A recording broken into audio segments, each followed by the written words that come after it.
그가 너희를 우리 손에 넘기시리라. 아멘. 우리 함께 인사하겠습니다. 할렐루야.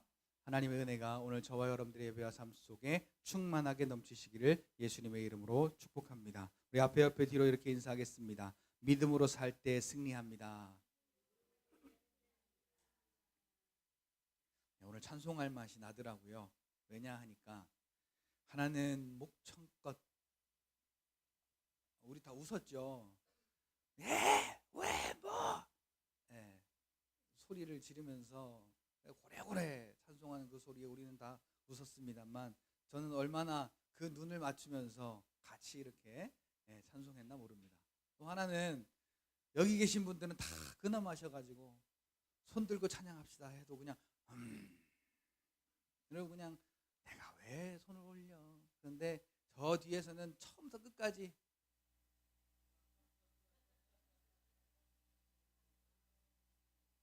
손도 그냥 안 들고 있어. 이곳에 오셔서 너 기도를, 아주 이 두 꼬마가, 그러니까 7살이 지나면 다 이제 발랑 까져가지고 이게 조금씩 이제 그 현실적인 믿음으로 돌아오나 본데, 그 다모아 유치원, 현직 다모아 유치원생들은 아주 그냥 열정을 다해서 찬송 앞에 세웠으면 좋겠어. 찬송을 얼마나 열심히 하는지 감동이 되더라고요. 자, 이게 오늘 전 생각했어요. 우리는 웃어요. 에이, 창피하고 쪽팔리게 왜 그래? 하윤이가 그렇게 할 때 솔직히 안 웃겼던 사람 있어요? 네가 제일 크게 웃었잖아. 자, 그런데 하나님께서 말씀하세요. 천국은 이러한 자들의 것이니라. 그 말이 무슨 말이냐면요, 우리가 천국에 대해서 생각하기를 그래도 내 나이가 있고, 그래도 내 생각이 있고, 그래도 내 형편이 있는데, 자, 이게 지금 우리가 따져지는 겁니다. 하나님의 말씀 앞에서 현실을 비웃는 게 아니라 하나님의 말씀 앞에서 말씀이 현실과 다르다는 것을 우리는 자꾸 받아들이려고 해요. 근데 저 아이들은요, 사람들이 웃든지 말든지 사람들이 뭐 하든지 상관없어요. 우리 하윤이 때문에 오늘 제가 얼마나 찬송이 탄탄대로 그냥 이렇게 팍 순조롭게 흘러갔는지 몰라요. 오늘처럼 그렇게 이쁠 수가, 원래도 이쁘지만 오늘처럼 그렇게 이쁠 수가 없어요. 제가 지금 돌려 말하는 겁니다. 여러분들에게 드릴 말씀을 돌려서 말하는 거예요. 귀가 있는 자들은 성령이 교회에게 하시는 말씀을 들을지어다. 여러분, 지난주에 우리가 무엇을 비웃어야 되는가? 오늘 제목에 보니까 무엇을 비웃어야 하는지에 대한 답이 나오죠. 현실을 비웃어야, 다른 말로 말하면 현실을 무시해야 믿음의 사람이다. 그런데 우리가 현실 앞에서 과연 얼마만큼 현실을 무시할 수 있느냐? 자, 따라서 합시다. 현실을 무시하는 만큼 말씀을 받아들일 수 있다. 반대로 말씀을 받아들이는 만큼 현실을 무시할 수 있게 됩니다. 자, 여러분은 어느 편이세요? 자, 말씀이 있어요. 아멘 해요. 말씀을 따라갑니다. 그런데 자, 아브라함, 그 하나님의 말씀, 여호와께 능치 못함이 있겠느냐라는 말씀을 통해서 바랄 수 없는 중에 바라고 믿는 믿음이 생기기 전에 아브라함은 어땠습니까? 하나님께서 말씀하실 때마다 믿었고 따라갔어요. 그런데 현실에 부딪힐 때마다 유턴했어요. 자, 이게 원래 우리의 모습 아니던가요? 알죠? 모르는 사람이 어디 있어요? 예수 믿어야 천국 가요. 하나님의 말씀을 우리가 믿어야 그 말씀에 따른 복을 받아요. 하나님의 말씀을 믿어야 그 말씀을 믿은 대로 살아서 하나님이 영광 받으세요. 누가 모릅니까? 알지요. 그런데 현실 앞에서 우리는 항상 현실이 더 크게 보이는 그런 문제가 오늘 우리에게 있게 된다는 것이죠. 지난주에 말씀의 마지막에 이 말씀을 마지막으로 말씀을 마쳤습니다. 수로보니게 여인의 그 고백을 마지막으로 우리가 보면서 마쳤죠. 자, 수로보니게 여인의 상황은 일단 유대인이 아니라서 약속의 민족이 아니에요. 하나님의 자손이 아니에요. 그렇기 때문에 하나님의 약속을 받을 수가 없는 자예요. 아예 자, 오늘 우리가 잘 이야기하는 거 있죠. 태어날 때부터 뭐가 달라서? 출발선이 달라서. 예를 들자면 홍길동이 왜 아버지를 아버지라 부르지 못했어요? 자, 홍길동이 양반이에요, 상놈이에요? 자, 상놈이 서자예요, 서자. 그러니까 그는 아무리 자기가 뛰어났고 잘났어도 상놈이에요. 자, 그와 마찬가지로 이 수로보니게 여인도 태어나기를 유대인으로 못 태어났는데 어떡할 거야? 그러니까 하나님의 약속을 받은 자손이 아니에요. 그러니까 예수님이 말씀하셨듯이 야, 나는 하나님의 약속을 받은 그 자손들에게만 떡을 주는 거야. 생명을 주는 거야. 하나님의 약속과 상관없는 너는 자격이 없어. 그리고서 예수님이 하시는 말씀이 뭐예요? 그 다음에 완전히 자존심을 구기는 말을 한단 말이죠. 자, 무슨 말을 했어요? 이 떡을 취하여 개에게 던짐이 마땅치 않다. 자, 개에게 그냥 상냥하게 주는, 야, 이거 먹어라, 이쁜이 먹어라, 이것도 아니고 내가 싫어하는 게, 혐오하는 게, 그래서 개에게, 이건 완전 개무시입니다. 말 그대로 개에게 던짐이 마땅치 아니하니라. 자, 요것을 직역해서 말하면 너는 개 같은 여자다. 자, 그걸 이제 여러분들이 이제 살짝 이렇게 하시는 말 있잖아요. 그렇게 하면은 욕이 되겠죠. 그렇게 예수님이 안 그래도 서러운데 두 번 죽이는 말을 하는 거예요, 지금. 수로보니게 여인한테. 근데 자, 이 수로보니게 여인은요, 자기의 현실을 완전히 깡그리 비웃었어요. 자기가 유대인으로 태어나지 못해서 죄인 취급받는 것도, 그리고 자기의 자손의 어떤 자기의 그 자녀의 어떤 그 핸디캡 문제점에 대해서도 모든 것을 다 무시하고 뭐라 그랬어요? 예수님이 그렇게 말씀하실 때 이 수로보니게 여인이 뭐라고 했어요? 다 같이 따라합시다. 주여 올소이다. 우리는 우리의 현실을 자꾸 옳다 여겨요. 내 현실이 그래서, 내 상황이 그래서, 내 문제가 그래서, 내 물질에 어떠한 문제가 그래서, 내 자녀의 뭐가 어떻고 저때서, 내 상태가 어떻고 저때서 자꾸 우리는 그것을 문제시하고 그것을 크게 여기고 그것을 옳다 여깁니다. 그것을 비웃질 않아요. 그것을 무시하질 않아요.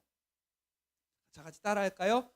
예수님이 구원자이냐, 현시 구원자이냐, 그것이 문제로다.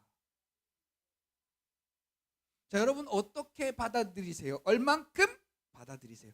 예수께서 나의 구원자이시라고, 예수께서 나의 구원자이심의 그 역사하심에 대해서 얼마만큼 받아들이시냐는 거예요. 그래도 어떻게 그럴 수 있어? 성경의 말씀 중에 저는 그래요. 믿음으로 보지 않는다면 거의 95%는 어떻게 그럴 수 있어? 라고 우리가 생각할 수밖에 없는, 납득하지 못할 말씀들이 거의 대부분이에요. 근데 여러분이 말씀을 읽으면서 우리가 뭐라고 합니까? 아멘, 아멘 하잖아요. 이 말씀에 대한 설교를 들으면서 아멘, 아멘 하시지요. 그런데 우리가 살아가면서는 이 말씀에 대한 아멘이 없어요.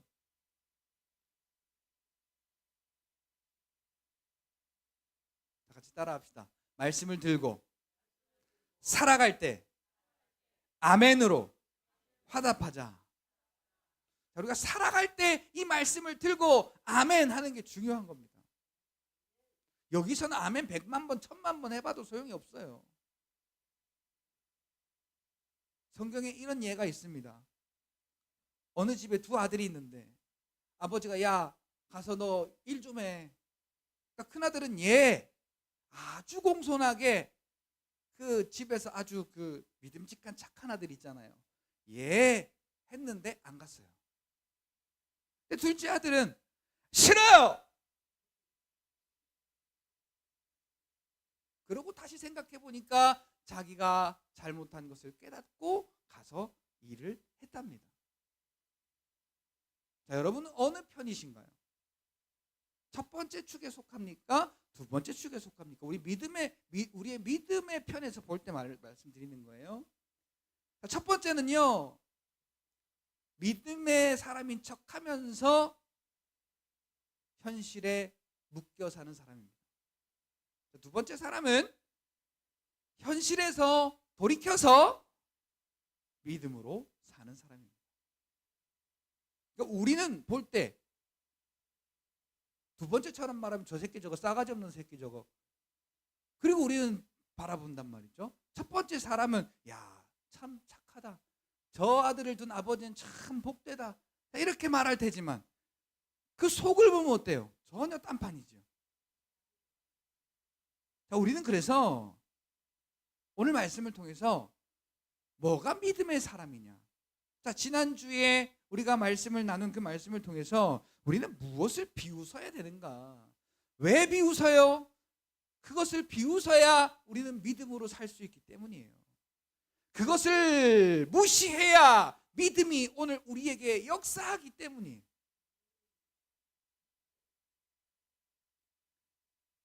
사랑하는 성도 여러분, 오늘 이 다윗의 이야기를 우리가 함께 살펴보면서 다윗이 믿음으로 살 수 있었던 이유가 뭐냐? 그리고 다윗이 믿음으로 살았더니 어떠한 일이 나타났느냐? 그리고 왜 다윗에게 그러한 일이 나타났느냐? 그러면 오늘 예수가 그리스도이심을 믿는 나에게는 어떠한 믿음이 있어야 되겠는가를 우리가 짧은 시간이지만은 차례차례 함께 좀 살펴보면서 은혜를 좀 나누어 보고자 합니다. 자, 아까 우리 하윤이, 시온이 우리 함께 말씀을 드렸는데요. 자, 옆에서 웃든지 말든지. 자, 옆에서 웃은 웃음은 좋아서 웃은 웃음이 아니에요, 여러분. 그죠? 웃겨서 웃은 거예요. 하윤이가 하는 그 소리가 여러분 아름다워서 웃었어요? 웃겨서 웃었어요? 그건 좀 좋게 표현한 거고요. 자, 여기서 이러면 안 되는데 야! 쏘! 이러니까 웃기고 귀엽고 그런 거예요. 그죠? 근데 정작 우리 하윤이는요, 그거 전혀 신경 안 쓰더라고요. 처음부터 끝까지. 그리고 요새는 이제 글을 좀 읽을 줄 아니까요. 여기 앞에 화면이 나오니까. 그래도 이제 한 60%는 읽어가면서 하는 것 같아요. 처음에는, 작년에는 그냥 소리만 디립다 고래고래 지르더만 오늘 보니까 거의 한 60%는 글을 읽으면서 찬송하는 것 같아요. 그러니까 얼마나 더 또박또박하게 지금 하는 거예요. 근데 얼마나 열정적으로 하고 싶었으면 음정을 맞출 겨를도 없이 그냥 소리부터 냅다 질러. 자, 그런데 저는요, 얼마나 예뻤는지 몰라요. 저렇게 이제 지금 이제 2학년을 넘어서 3학년이 올라가는, 그러니까 앞자리가 바뀐 저 누구는 자꾸 이제 딴짓하는데, 누구라고 난 얘기 안 했어. 앞자리가 바뀐다고 10살짜리라고 밖에 얘기 안 했어요. 여기 10살짜리가 누가 있냐? 하나밖에 없네. 그러려고 그런 건 아닌데.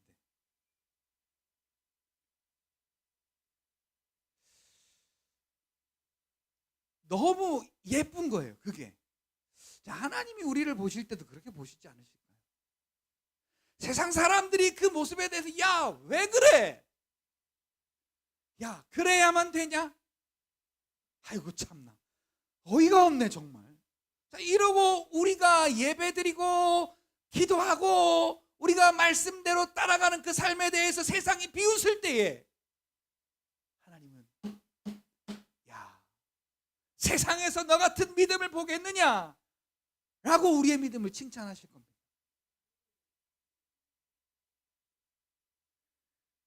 여러분 왜 다윗이 하나님이 왜 다윗을 통하여 기뻐하셨는가? 왜 하나님이 다윗의 혈통을 통해서 자기의 그 약속을 이루셨는가? 우리는 주목해 볼 필요가 있어요. 다윗이 아직 군대 가기 전의 나이였어요. 오늘 이 본문의 이야기가 한 15살에서 17살쯤 돼 보여요. 정확한 나이는 나오지 않지만 아직 얼굴이 붉고 용모가 빼어났다 하는 걸 보니까 어린아이의 얼굴이 남아있다는 얘기예요. 근데 이제 아버지의 심부름으로 전장터에 갈 정도면 그래도 고등학생 정도는 되지 않았겠는가 추측을 한번 해봅니다. 자, 형들 잘 있나 볼 겸 간식거리를 좀 싸서 아버지가 보냅니다. 자, 가다가 보니까 누가 소리를 고래고래 지르면서 나와서 나랑 싸우자. 나와 싸워 이기면 우리가 너의 종이 되고 나와 싸우는 자가 지면은 니들이 우리의 종이 될 것이다. 와! 하니까 그냥 이스라엘 군대들이요 엄마야 걸음아 날 살려라 그리고 디립다 도망을 치는 겁니다. 그 다윗이 뻥진 거예요. 아니 저 하나님의 군대 함께 계시는 하나님이 계신데 저 할례 없는 인간이 어디 감히 까불어? 그리고 이제 가서 물어봅니다. 아니 이게 지금 무슨 상황입니까? 라고 물어보니까 여차 저차 2차 저차 그리고 아까 제가 했던 얘기를 다 한 거예요. 그러니까 사무엘상 17장 26절에 아니 저 할례 없는 자식이 할례가 뭐예요? 하나님의 약속입니다. 무슨 약속? 나는 너의 하나님이 되고 너희는 나의 백성이 되리라 라고 하시는 하나님의 약속의 표시. 저 할례 없는 자식이 어째서 하나님의 군대를 모욕합니까? 그것도 하나님이 함께 하시는 하나님의 군대를 모욕합니까? 이건 말이 안 됩니다. 그러니까 이 사람들이 덜덜덜 떨면서 야 너도 저 소리 한 번만 들어봐라. 얼마나 무서운가. 그러면서 다윗 앞에서 막 도망을 가는 거예요. 그 중에 이제 큰형이 다윗을 발견하고 왔어요. 야 이놈의 새끼야. 너 내가 어려서부터 너의 교만을 내가 알았어 이놈의 새끼야. 여기가 어디라고 감히 와서 그렇게 떠들어 이놈아. 그리고 다윗의 큰형 엘리압이 다윗을 막 책망합니다. 그때 어떤 군인이 가서 그 사울에게 숨어있는 사울에게 쪼르륵 가서 말합니다. 왕이시여 드디어 골리앗을 위하여 싸울 용사가 나타났습니다. 그래 얼른 들여보내라. 5초 만에 저 사울의 얼굴이 변합니다. 왜 변했을까요? 자, 그래도 골리앗만큼은 안 되더라도 등치도 크고 또 군인처럼 막 단단하게 생겼고 한번 상대해 볼 만큼 그런 어떤 체격을 가진 사람이 들어올 줄 알았는데 꼬맹이가 들어오는 거예요. 야 너는 골리앗하고 상대가 안 돼. 너는 아직 어리고 골리앗은 어렸을 때부터 전장에서 잔뼈가 굵은 사람이야. 안 된다. 자, 여러분 이게 문제입니다. 같이 따라합시다. 하나님은 된다고 말씀하시는데 우리는 왜 안 된다고 말하는가?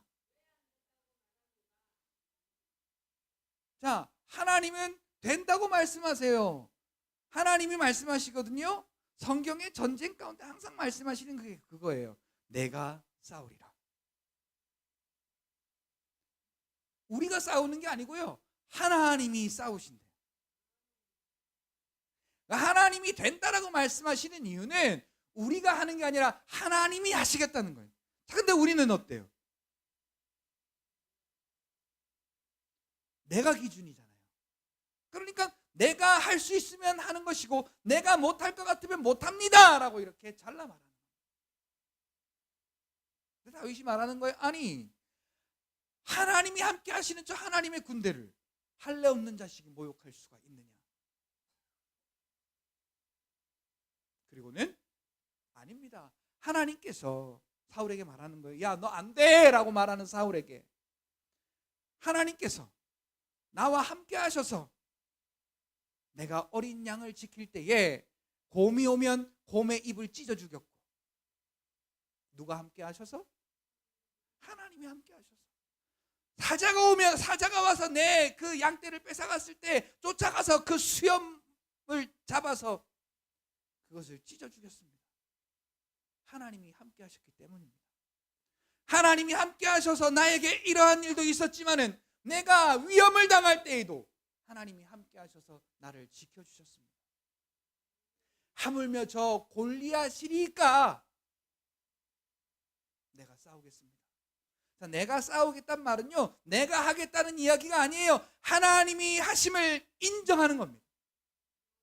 빌립보서 2장 12절부터 13절에 보니까 이렇게 말합니다. 내가 너희에게 있든지 혹 너희에게 없든지 간에 너희는 더욱 힘써서 두렵고 떨림으로 너희의 구원을 이루라. 자, 지금 하나님은 뭐라고, 말씀을 통해서 뭐라고 말씀하시는 거예요? 두렵고 떨림으로 너희의 구원을 너희가 이루라. 이 구원은 우리의 삶에 받아야 할 구원들을 말하는 거예요. 우리의 삶에 필요한 구원들이 뭐가 있습니까? 물질에 대한 구원이 있지요. 질병에 대한 구원이 있지요. 여러 가지 문제에 대한 구원의 문제들이 오늘 우리에게 많이 있지 않습니까? 두렵고 떨림으로 이루라는 이야기는 하나님의 말씀을 인정하라는 얘기예요. 그리고 예수님이 그 삶의 구원자가 되심을 인정하라는 이야기인데, 그 뒤에 이렇게 말합니다. 너희 안에서 이 일을 행하시는 이는 하나님이시니. 두렵고 떨림으로 구원을 이루라 해놓고 우리에게 말씀하시는 게, 네가 예수께서 우리에게 구원자 되심을, 그래서 말씀을 통해서 우리에게 행하신 일을 믿으면 그 일을 행하시는 이는 하나님이시다라고 말씀하시는 거예요. 너희 안에서 이 일을 행하시는 이는 하나님이시니 너희로 나의 그 기쁘신 뜻을, 하나님의 기쁘신 뜻을 소원을 두고 행하게 하려 하십니다. 그러니까 하나님의 뜻을 우리가 이루기를 소원하고 믿음으로 우리가 받아들일 때에 그 구원의 역사는 하나님께서 이루신다라는 겁니다. 그것이 골리앗과 같은 문제가 됐든지, 그것이 엘리야의 그 하늘에 비가 오지 않는 그러한 문제가 됐든지, 한나의 자식을 못 낳는 문제가 됐든지, 히스기야의 죽을 병에 걸렸던 문제가 됐든지, 같이 따라합시다. 예수께서 그 모든 것에 구원자가 되심을 인정하면 하나님께서 약속대로 역사하신다. 아멘. 자, 다윗에게 이러한 믿음이 있었어요. 그래서 근데 사울은 끝까지 염려와 근심이 끊어지질 않아서, 야, 그러면 그래, 좋아, 네가 싸워라. 대신에 너 이거 갑옷이라도 입고 가. 사울하고 다윗하고 얼마나 키 차이가 많이 나겠어요. 사울이 일반 장정보다 한 뼘이나 더 크다고 했는데, 자, 우리나라의 지금 평균 키가 183cm. 그러니까 그 사람보다 한 뼘 더 크면 얼마겠어요? 지금 2m는 된다는 얘기예요. 오늘 우리 어떤 평균 키로 봤을 때 저희 아버지 때가 한 74 된다 그러더라고요. 저희 아버지가 딱 74예요. 그런데 저는 74도 못 돼. 평균 키, 저희 아버지 시대의 평균 키도 못 돼. 우리 은서가 저를 얼마나 놀리는지 아십니까? 아빠 키가 얼마예요? 아빠 키 한 170 돼. 그러니까 아빠 키 169잖아요. 1cm의 자존심을 꺾어버려요. 얼마나 기분이.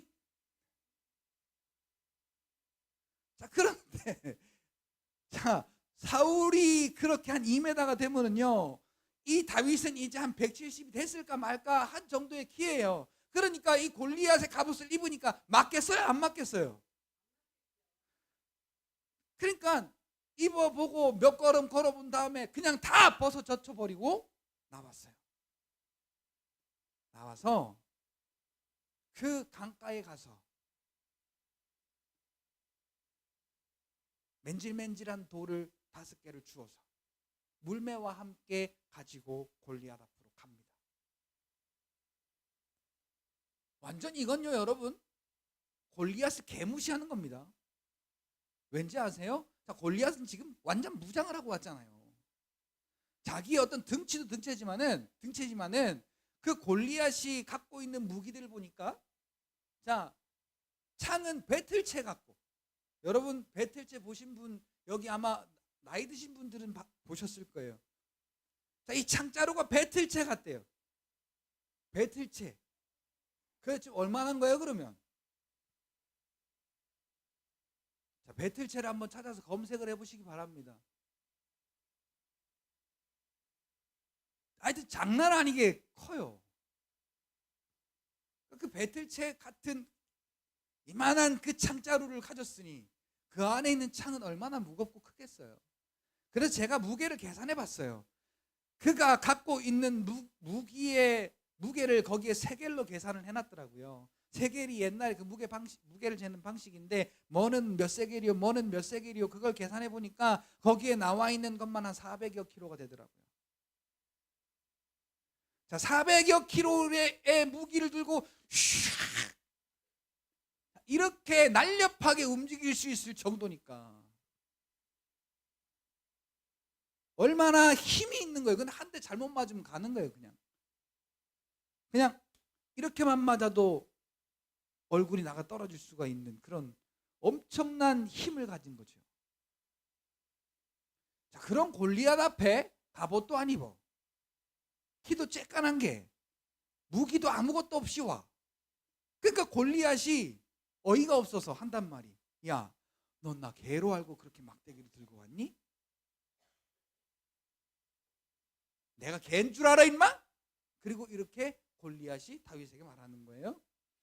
자, 다윗의 믿음이 이러한 믿음이었어요. 오늘 우리는 어때요? 현실을 바라볼 때 그래도 현실적으로 챙겨야 할 것들은 다 챙기지 않나요? 먹을 거 잘 먹어야지, 입을 것도 잘 입어야 되고, 건강해야 되고, 재미있어야 되고, 행복해야 되고, 성공해야 되고, 세상으로부터 우리가 챙길 만한 것들은 다 챙겨요.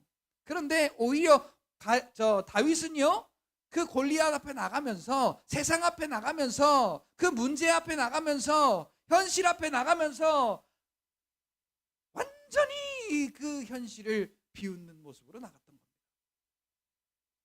아무것도 골리앗하고 싸울 어떠한 건더기가 없어요. 그래서 골리앗이 저주를 합니다. 야, 네 하나님이 너를 구원하겠느냐? 그런 하나님은 없어 임마. 그리고 막 하나님을 저주하니까 다윗이 이렇게 말합니다. 야, 너는 창과 칼과 단창으로 내게 나오지만은, 그게 무슨 말이에요? 세상의 모든 이론, 성공, 지식, 그 세상의 환경을 가지고 내게 나오지만은 나는 네가 모욕한 그 이름, 이스라엘 군대에 있는 여호와의 이름으로 나아가노라. 자, 오늘 우리에게 주신 그 이름은 세상에서 승리하신 예수 그리스도의 이름인 줄 믿습니다. 빌립보서 2장 9절에 보니까 이러므로 모든 이름 위에 뛰어난 이름을 그 예수 앞에 허락하셨대요. 그 예수님의 이름을 모든 이름 위에 뛰어나게 하시고, 하늘의 것과 땅의 것과 땅 아래 것들이 그 모든 무릎이 예수의 이름 앞에 무릎 꿇게 하시고, 그 예수의 이름 앞에 모두가 그 예수의 이름을 주라 시인해 가지고 하나님이 영광 받으시겠다고 우리에게 이루어 놓으시고 말씀하셨어요. 그러니까 우리가 예수 이름 가지고 있으면 다윗이 여호와의 이름을 가지고 있는 것처럼 현실 앞에 현실을 개로 여기는 것처럼 질병을 개로 여기고, 아멘, 질병을 개로 여기고 물질의 문제를 개로 여기고 현실로 감당할 수 있는 그런 무거운 짐들을 개로 여기고 예수 이름이 우리의 구원자 되신 이름임을 우리가 선포하며 나아갈 수 있는 겁니다. 네가 모욕한 그 이름, 이스라엘 군대에 함께 계시는 여호와의 이름으로 나아가노라. 그리고 한마디 합니다. 전쟁은 여호와께 속한 것인즉. 우리가 이렇게 믿음으로 고백하면 우리의 그 전쟁을 승리하게 하시는 분은 누구다? 예수님, 하나님, 성령님, 구원자 되시는 그 하나님이시다라는 겁니다. 여러분, 지난주에 했던 말씀 다시 한번 드리겠습니다. 여러분, 적어도요, 우리가 여기 이렇게 믿음의 사람들이라고 교회를 출입하지 않습니까? 그냥 왔다 갔다 하는 종교인은 되지 않으셨으면 합니다. 여러분, 하나님의 말씀을 받아들이는, 믿음으로 받아들이는 영역이 점점 넓어져서 여러분, 그 말씀을 받아들이고 시인하고 믿는 저와 여러분들의 삶 속에 이 말씀이 역사하는 놀라운 여러분들의 삶이 되시기를 예수님의 이름으로 축복합니다. 다윗이 당당하게 말합니다. 오늘 여호와께서 너를 내 손에 넘기시리니 내가 너를 쳐서 네 목을 베고 블레셋 군대의 시체를 오늘 공중의 세와 땅의 들짐승에게 주어서 온 땅으로 이스라엘의 하나님이 계신 줄 알게 하겠고. 여러분, 그러니까 우리가 말씀을 믿는 믿음으로 살아가는 삶의 목적이 이겁니다. 자, 예수의 이름이 오늘 우리에게 있는 문제에 대하여 구원하시는 구원자가 되심을 선포하면서 살아갈 이유가 많은 사람들에게 예수가 구원자이심을 알게 하려고, 우리가 복 받으려 그러는 게 아니라 뭐라고요? 왜 한 사람만 얘기합니까? 우리가 말씀을 믿음으로 그 말씀이 역사하는 삶을 사는 것은 뭐라고요? 예수님이 구원자가 되심을 알게, 세상으로 알게 하려고. 그리고 또 여호와의 구원하심이 칼과 창에 있지 아니함을 우리에게 알게 하려 함이라. 그러니까 우리가 복 받는 게 내가 열심히 노력해가지고 인생을 갈아 넣어서, 내 시간을 갈아 넣어서, 요즘 갈아 넣는다는 얘기 많이 하잖아요. 하나님은 우리의 죄를 갈아서 없애버리셨대요. 근데 우리 사람들은 우리의 인생을 갈아 넣어서 세상의 성공이라는 것을 한번 해보려고 얼마나 많은 희생과 노력을 하다가 인생을 마감하는지 몰라요. 그렇게 사는 사람들의 공통점은요, 마지막에 꼭 이래요. 내가 10년만 젊었어도, 내가 그때 이렇게만 하지 않았어도, 내 인생 가운데 오점들을 찾아가면서 후회합니다. 그러나 여러분, 잠언 1장 7절 그 후회한 솔로몬의 고백이 이렇습니다. 여호와를 아는 것이 지식의 근본이오네.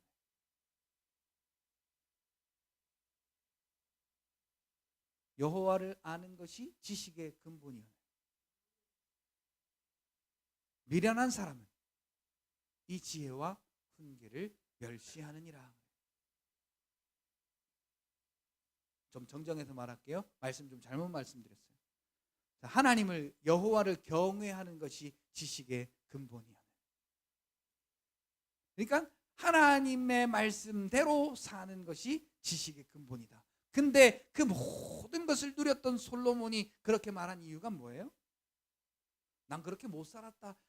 하나님이 말씀하신 대로 살지 않고 하나님이 주신 지혜로 이 육신의 즐거움을 위해서, 나의 어떤 성공을 위해서 인생을 살고 보니까 야 이것도 헛되고 저것도 헛되고 야 하늘 아래